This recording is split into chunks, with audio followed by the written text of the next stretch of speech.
అండి కుమారి స్పెషల్ వంటకాల ఛానల్ కి స్వాగతం. అందరూ బాగున్నారా? అందరం బాగోవాలని హనుమంతుడిని ప్రార్థిస్తున్నాను.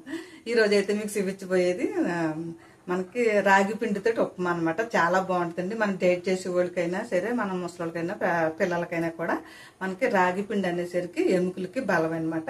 మనకి ఇప్పుడైతే రాగి పిండి ఉప్మా చేస్తున్నాను. కావాల్సిన పదార్థాలు తయారు చేసే విధానం చూపిస్తాను మీకు, చూడండి. నేనైతే రాగి పిండి ఒక కప్పు రాగి పిండి తీసుకున్నాను. ఒక కప్పు ఏమో ఉప్మా రవ్వ అనమాట. మనకి కర్రసీనాకు ఉంటాం కదా, అదనమాట.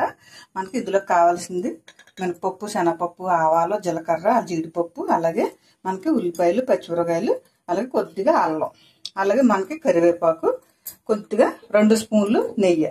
మనకి ఇప్పుడు తయారు చేసే విధానం చూపిస్తాను మీకు, చూడండి. ఇప్పుడు మనం గ్యాస్ వెలిగించుకుని పెట్టేసుకుందాం పొయ్యి మీద.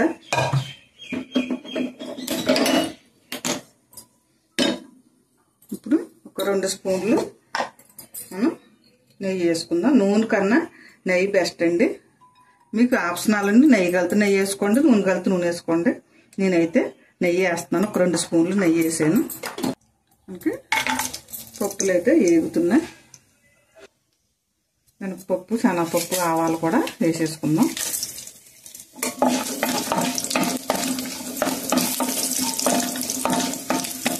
అలాగే అల్లం, వెల్లుల్లి అన్నీ, అల్లం, అలాగే పచ్చిమిరకాయలు, ఉల్లిపాయలు, జీలకర్ర అన్నీ వేసేద్దాం.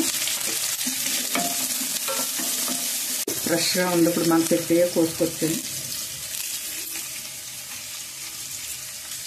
కరివేపాకు మంచి స్మెల్ వస్తుంది, బాగుంటుంది కదా. దీనికి 3 వంతులు, ఈ కప్పుతో 3 వంతులు నీళ్ళు పోయాలా, మనకి బాగుంటుంది అనమాట. అలాగే పిండి కూడా వేస్తున్నాం కాబట్టి దీనికి కూడా 1కి 3 వంతులు నీళ్ళు దీనికి కూడా పోయాలన్నమాట, సోడి పిండికి. అప్పుడు బాగుంటుంది. మనకి ఇప్పుడు కొలత ప్రకారంగా వేసుకుందాం. వేగిపోయింది. ఒక్కొక్క కప్పుకి 3 కప్పులు చొప్పున మనం కొలత వేసి పోసుకోవాలి. నూకైతేనేమో ముందు డైరెక్ట్గా పోసుకోవాలి. లేదంటే ఇప్పుడు ఈ పిండికి అయితేనేమో పిండిలోనే కలిపేసి ఉంచుకోవాలన్నమాట. మనం నీళ్ళ దాంట్లో పోయకూడదు, దీంట్లో కలిపి పోయాలి. మనం దీనికి తగినంత సాల్ట్, మనం ఒక దానికి మనం నూకైతే 3 వంతులు నీళ్ళు పోసేసి ఉంచేసాం కదా. ఈసారి మనం పిండిలో కూడా నీళ్ళు కలుపుకుని పోసుకుని ఉందాం. ఇది మరుగుతూ ఉంటుంది. ఈ లోపల మూత పెట్టి ఉంచేద్దాం. మనం ఈ సోడి పిండిలో వాటర్ డైరెక్ట్గా ఇందులో పోసి కలుపుకోవాలన్నమాట. కలుపుకుంటే మనకి ఏమంటే ఉండగట్టేయకుండా ఉంటుంది అనమాట. ఇందులోనే డైరెక్ట్గా కలిపేసి పోసుకుంటే మనకి ఉండగట్టకుండా ఉంటుంది. ఇందులోనే మనం నీళ్లు 3 వంతులు నీళ్లు పోసేసి శుభ్రంగా చక్కగా పలసగా కలుపుకుందాం.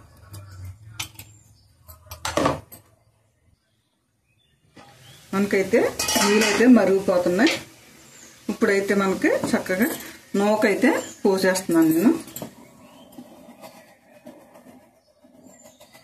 ఉండగట్టకుండా ఉంటుంది అనమాట. మనం తిప్పుకుంటూ పోసుకోవాలి.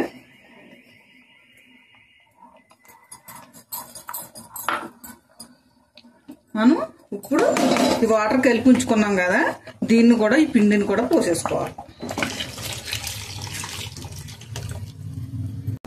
చక్కగా కొద్దిగా ఉడకనిద్దాం.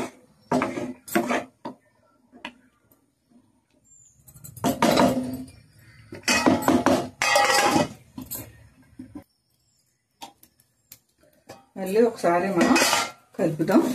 చూసారా, చక్కగా మంచిగా ఉడికిపోయింది. 1కి 3 అనమాట. మనకి పర్ఫెక్ట్గా సరిపోయింది అనమాట. ఇంకొద్దిగా మగ్గనిద్దాం. 1-2 నిమిషాలు మగ్గనిచ్చి దింపేద్దాం. ఇంకా అయితే రెడీ అయిపోయింది. మనకి మళ్ళీ చల్లారిదేడికి బీసిపోద్ది అనమాట.